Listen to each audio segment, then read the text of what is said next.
कहानी की शुरुआत होती है साल 1941 में, जहां फ्रांस की एक जेल में जेम्स मैकेलन नाम के आदमी को दुश्मनों को हथियार बेचने और शहर का माहौल खराब करने के जुर्म में गिरफ्तार कर लिया गया था। एक रात कुछ सिपाही उसे घसीट कर मौत की सजा देने के लिए लाए। अपनी मौत को करीब देखकर मैकेलन जोर जोर से कहने लगा कि मेरी आने वाली नस्लें मेरे इस अधूरे काम को बरकरार रखेंगी। तभी एक जल्लाद ने आग में उबल रहे एक मास्क को उसके चेहरे पर पहना दिया। इसके बाद कहानी 360 साल आगे आई, जहां एक आदमी जिसका नाम जेम्स मैकेलन है, नेटो की बिल्डिंग के अंदर खड़ा होकर अपनी कंपनी के बनाए हुए नए हथियार दिखा रहा था। उसकी कंपनी का नाम मार्स इंडस्ट्रीज है, जिस पर सारा पैसा नेटो ने ही लगाया है। ये आधुनिक हथियार नैनो टेक्नोलॉजी से बनाए गए थे और इनका नाम है नैनोमाइट्स। जेम्स ने बताया कि ये नैनोमाइट्स किसी भी चीज को खत्म कर सकते हैं, फिर चाहे वो कितनी ही ठोस चीज से क्यों ना बनी हो, और अगर हम चाहें तो इनके इस्तेमाल से पूरे के पूरे शहर को तबाह कर सकते हैं।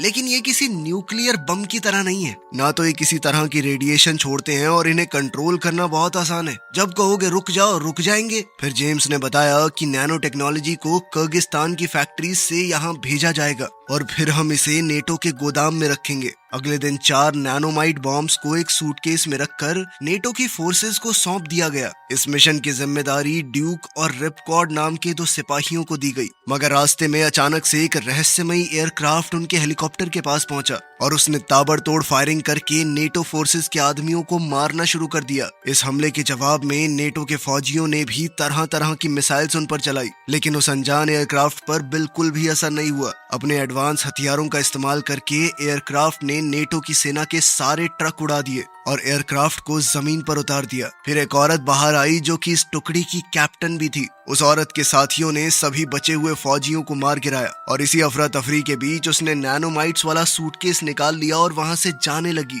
लेकिन जैसे ही ड्यूक को ये बात पता चली तो वो उस औरत का पीछा करने लगा। जब उन दोनों का एक दूसरे से सामना हुआ तो ड्यूक ने उस औरत को पहचान लिया। उसका नाम बैरनेस है। बैरनेस ने तुरंत निकलने के लिए हमला किया और वहां से जाने लगी, मगर तभी अचानक वहां एक रहस्यमयी सेना पहुंच गई।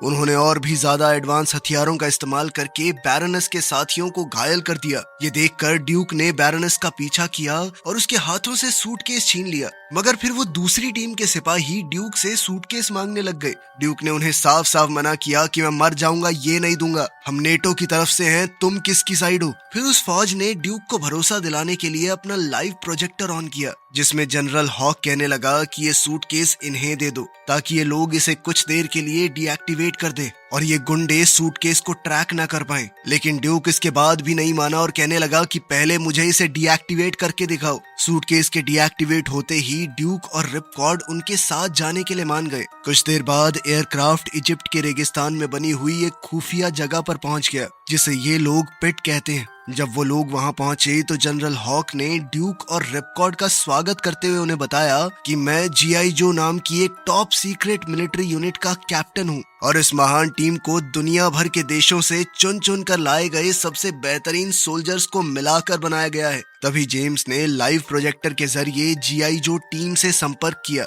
लेकिन वो बहुत गुस्से में था क्योंकि उसे डर था कि नैनोमाइट बॉम्ब्स में से कोई टूट तो नहीं गया। जेम्स ने टीम के एक आदमी को नैनोमाइट सूटकेस को खोलने का ऑर्डर दिया। उस आदमी ने सूटकेस का पिन डाला और सूटकेस के खुलते ही ये कंफर्म हो गया कि चारों नैनोमाइट्स एकदम सुरक्षित हैं। ये देखकर जेम्स शांत हो गया और उसने तुरंत लाइव प्रोजेक्टर को बंद कर दिया। फिर एक सबमरीन पर जाने के बाद जेम्स ने अपना सारा गुस्सा बैरनेस पर निकालना शुरू कर दिया, क्योंकि उसने नैनोमाइट वाले सूटकेस को अपने हाथों से गवा दिया। लेकिन इससे ये भी पता चला कि इस हमले के पीछे जेम्स ही था, ताकि वो बिना शक पैदा किए अपने बनाए हुए हथियारों का इस्तेमाल कर सके। जेम्स ने ये भी बताया कि मैंने बड़ी चालाकी से जीआई जो के लोगों से वो सूटकेस खुलवा लिया। फिर जब वो बंद हुआ तो ऑटोमेटिकली ट्रैकर ऑन हो गया। इससे उन्हें इजिप्ट के रेगिस्तान में मौजूद उनकी लोकेशन का पता चल गया। इसके बाद जेम्स ने बैरनेस और स्टॉर्म शैडो को हुक्म दिया कि किसी भी हालत में तुम्हें जीआई जो से वो सूटकेस छीन कर लाना होगा, और साथ ही उसने अपने एक वफादार आदमी ज़ार्टैन को पानी के अंदर वाले बेस में इस मिशन की तैयारी करने को कहा। हेडक्वार्टर्स पहुंचने पर हमने डॉक्टर नाम के एक साइंटिस्ट को देखा। इस सब के पीछे का दिमाग डॉक्टर ही था। अपने एक्सपेरिमेंट्स के दम पर डॉक्टर ने लिक्विड नैनोमाइट्स की मदद से एक स्पेशल फोर्स को तैयार किया था। अपने शरीर में नैनोमाइट्स होने की वजह से इन फौजियों को ना तो डर महसूस होता था और ना ही दर्द। इस नई और खतरनाक फोर्स को डॉक्टर ने कोबरा ट्रूप्स का नाम दिया। इसके साथ ही डॉक्टर ने बताया कि इन सब को हम अपने हिसाब से कंट्रोल कर सकते हैं, ये कभी हमें दगा नहीं देंगे। कोबरा फोर्स की काबिलियत से खुश होकर जेम्स ने डॉक्टर से कहा कि इस सेना को बैरनस और स्टॉर्म शैडो की मदद करने के लिए भेजा जाए, जो कि जीआई जो हेडक्वार्टर से नैनोमाइट वाला वो सूटकेस छीनने की तैयारी कर रहे थे। अब जेम्स ने इस बात का खुलासा किया कि दुनिया पर कब्जा करने वाले अपने सपने को पूरा करने के लिए मैंने 3 नैनोमाइट मिसाइल्स को तैयार किया है, ताकि इनके इस्तेमाल से मैं रशिया, चाइना और यूएसए पर हमला कर सकूं। एक बार इनकी राजधानी गिरा दी तो फिर कोई नहीं बीच में आएगा। इसी बीच पिट में ड्यूक ने जनरल हॉक से कहा कि मैं भी इस टीम में शामिल होना चाहता हूँ। साथ ही उसने ये भी बताया कि मैं बैरनस को बहुत अच्छे से जानता हूँ, जो कि उस एयरक्राफ्ट की कैप्टन थी जिसने उनके ऊपर हमला किया था। इधर बैरनस अपने घर लौटने के बाद अपने पति डैनियल से मिली। डैनियल ने कहा कि मैं बहुत परेशान हो रहा था, तुम्हारी कोई खोज खबर नहीं थी मुझे। इस पर बैरनस ने उसे शांत करते हुए कहा कि इतनी चिंता मत किया करो। फिर जब डैनियल कमरे से बाहर गया तो स्टॉर्म शैडो अचानक से वहां पहुंच गया और बैरनस को चेतावनी देने लगा कि ध्यान मत भटकाओ, हमें आज ही इस मिशन को पूरा करना होगा। स्टॉर्म के जाने के बाद बैरनस ने एक अंगूठी का डब्बा खोला, जिससे उसकी 4 साल पुरानी यादें ताजा होने लगी। बैरनस को वो वक्त याद आया जब ड्यूक ने उसे एक पार्टी में प्रपोज किया था। वो एक दूसरे से प्यार करते थे। बैरनस का छोटा भाई रेक्स, जो कि मिलिट्री साइंटिस्ट था, पास ही खड़ा ये सब देख रहा था। बैरनस ने कहा कि मैं तुम्हारी अंगूठी तो ले लेती हूँ, लेकिन एक शर्त है कि तुम हमेशा मेरे छोटे भाई रेक्स का ध्यान रखोगे, उसे कुछ भी होना नहीं चाहिए। इसके कुछ समय बाद ही ड्यूक और रेक्स को एक खास मिशन पर भेज दिया गया। तब जाते हुए ड्यूक ने बैरनस से वादा किया कि वो रेक्स का ध्यान रखेगा और उसे सही सलामत घर वापस लेकर आएगा। खैर, यादों का ये सिलसिला टूटा और उधर पिट में हैवी ड्यूटी ने ड्यूक और रिपकॉर्ड को जीआई जो के खतरनाक हथियारों का इस्तेमाल करने की ट्रेनिंग दी। टीम में शामिल होने से पहले उन दोनों को ये दिखाना होगा कि वो इस लायक हैं भी या नहीं।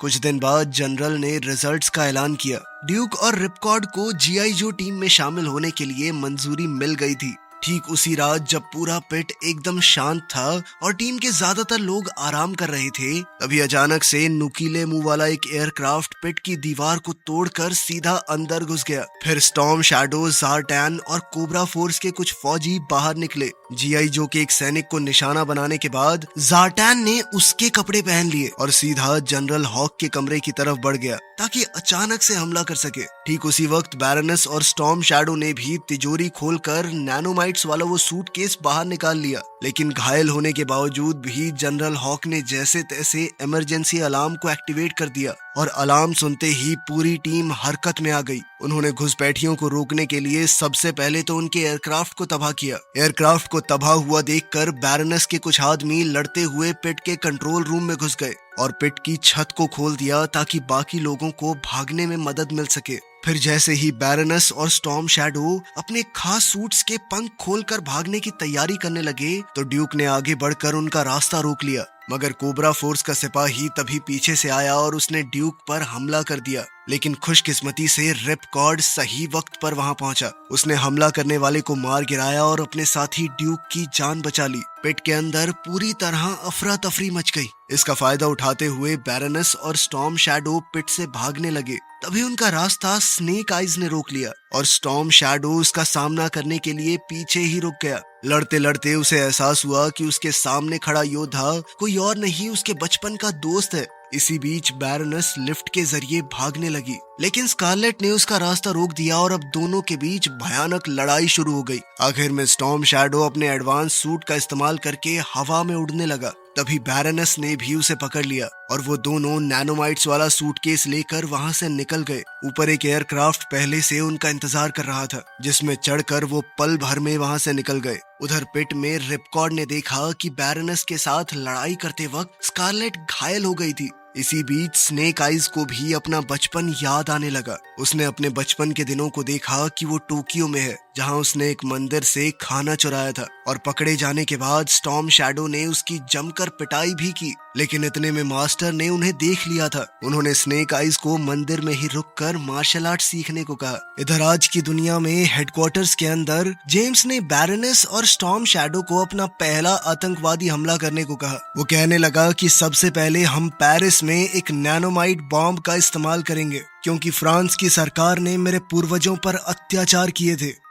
दूसरे कमरे में डॉक्टर ने ज़ार्टैन के शरीर में नैनोमाइट्स का इंजेक्शन लगा दिया ताकि इसकी मदद से वो अपना हुलिया बदलने में पूरी तरह कामयाब हो जाए। उधर पिट में मौजूद ड्यूक और बाकी फौजियों को शक होने लगा कि इन सभी हमलों के पीछे छुपा हुआ मास्टरमाइंड कोई और नहीं बल्कि जेम्स ही है। उसके कुछ देर बाद ब्रेकर ने बैरोनेस के बारे में नई जानकारी ढूंढ निकाली, जिससे उन्हें ये पता चल गया कि उसकी शादी डैनियल से हो चुकी है, जो कि एक ऐसा साइंटिस्ट है जिसका नैनोमाइट टेक्नोलॉजी को बनाने में बहुत बड़ा हाथ है। ये समझकर कि बैरोनेस बॉम्ब को एक्टिवेट करने के लिए डैनियल के पास जाएगी, जीआई जो की टीम तुरंत डैनियल की लैब की तरफ रवाना हो गई। पेरिस की तरफ उड़ान भरते हुए ड्यूक को 4 साल पहले की घटनाएं याद आने लगी। रेक्स के साथ जब वो मिशन पर गया तो रेक्स एक लैब में घुस गया, पर तभी एक फाइटर प्लेन ने लैब पर बम गिरा दिया, जिससे भयानक धमाका हुआ और रेक्स की मौत हो गई। अपने वादे को पूरा न कर पाने की वजह से ड्यूक बैरोनेस का सामना नहीं कर पाया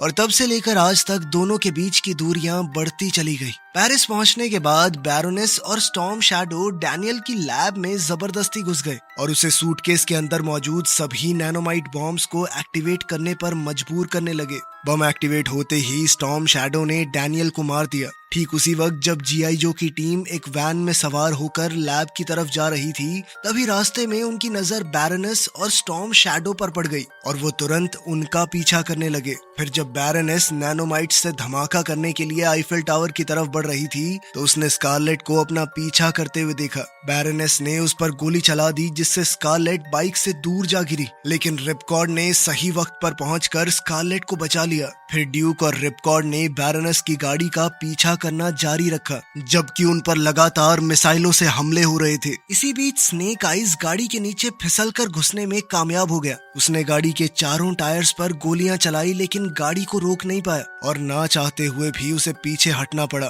तभी अचानक तेजी से आती हुई एक ट्रेन बैरोनेस की गाड़ी से टकरा गई और गाड़ी में जबरदस्त धमाका हो गया। लेकिन इतने बड़े धमाके के बाद भी बैरोनेस और स्टॉर्म शैडो बच गए। फुर्ती से काम करते हुए उन्होंने नैनोमाइट बॉम्ब्स को रॉकेट लॉन्चर पर लगा दिया और फिर आईफिल टावर के पास वाली इमारत की तरफ बढ़ने लगे। तभी ड्यूक ने बैरोनेस को लिफ्ट में जाते हुए देख लिया। ड्यूक उसे रोकने के लिए दौड़ पड़ा, जबकि रिपकॉर्ड भी स्टॉर्म शैडो को रोकने की पूरी कोशिश कर रहा था, लेकिन बदकिस्मती से स्टॉर्म शैडो ने नैनोमाइट मिसाइल को आईफिल टावर की तरफ दाग दिया और फिर कुछ ही सेकंडों के अंदर नैनोमाइट्स ने आईफिल टावर को खाना शुरू कर दिया। काम पूरा होने के बाद जब बैरोनेस एयरक्राफ्ट पर चढ़ने की तैयारी कर रही थी, तभी ड्यूक भी वहां पहुंच गया। ड्यूक ने पूरी जान लगा दी ताकि वो नैनोमाइट्स को एक्टिवेट करने वाले रिमोट कंट्रोल को छीन सके और आखिरकार वो बैरोनेस तक पहुंचने में कामयाब भी हो गया। ड्यूक जबरदस्ती प्लेन में घुस गया। फिर उसने रिमोट के जरिए आईफिल टावर को तोड़ रहे नैनोमाइट्स को डीएक्टिवेट कर दिया, लेकिन तब तक नुकसान हो चुका था और देखते ही देखते आईफिल टावर मिट्टी में मिल गया। तभी इस भगदड़ के बीच ब्रेकर को कोबरा फोर्स के एक फौजी की लाश मिली। ब्रेकर तुरंत उसके दिमाग की सारी मेमोरीज को निकालने की कोशिश में लग गया, मगर चालाक डॉक्टर ने दूर से ही लाश के अंदर मौजूद नैनोमाइट्स को एक्टिवेट कर दिया और नैनोमाइट्स ने लाश को पूरी तरह राख में बदल दिया। लेकिन इतने समय में भी ब्रेकर मेमोरी के कुछ हिस्सों को उसके दिमाग से निकाल चुका था। इसके कुछ देर बाद फ्रेंच मिलिट्री वहां पर पहुंच गई। उन्होंने ब्रेकर, स्कारलेट और हेवी ड्यूटी को गिरफ्तार कर लिया। हालांकि स्नेक आइज गिरफ्तारी से बच निकला। पकड़े गए जीआई जो टीम के मेंबर्स को बंदी बनाकर रखा गया। कुछ देर बाद जनरल हॉक उनसे मिलने आया और बताया कि फ्रेंच सरकार को मैंने मना लिया है तुम्हें छोड़ने के लिए। उधर एयरक्राफ्ट के अंदर ड्यूक भी बैरोनेस की गिरफ्त में कैद था। सबसे पहले ड्यूक ने 4 साल पहले हुई घटना के लिए बैरोनेस से माफी मांगी और बैरोनेस को बताया कि रेक्स की मौत के बाद वो उसकी जिंदगी से क्यों गायब हो गया था। वो चाहकर भी कभी उसका सामना नहीं कर पाया। इसी बीच स्टॉर्म शैडो को अपनी बचपन की यादें आने लगी। उसे अपने बचपन की एक लड़ाई याद आई जिसमें स्नेक आइज ने उसे हरा दिया था। साथ ही मास्टर ने भी स्नेक आइज को एक बेहतर योद्धा कहकर उसकी तारीफ की। इससे गुस्से में आकर स्टॉर्म शैडो ने शाओलिन मंदिर छोड़ दिया और अगले दिन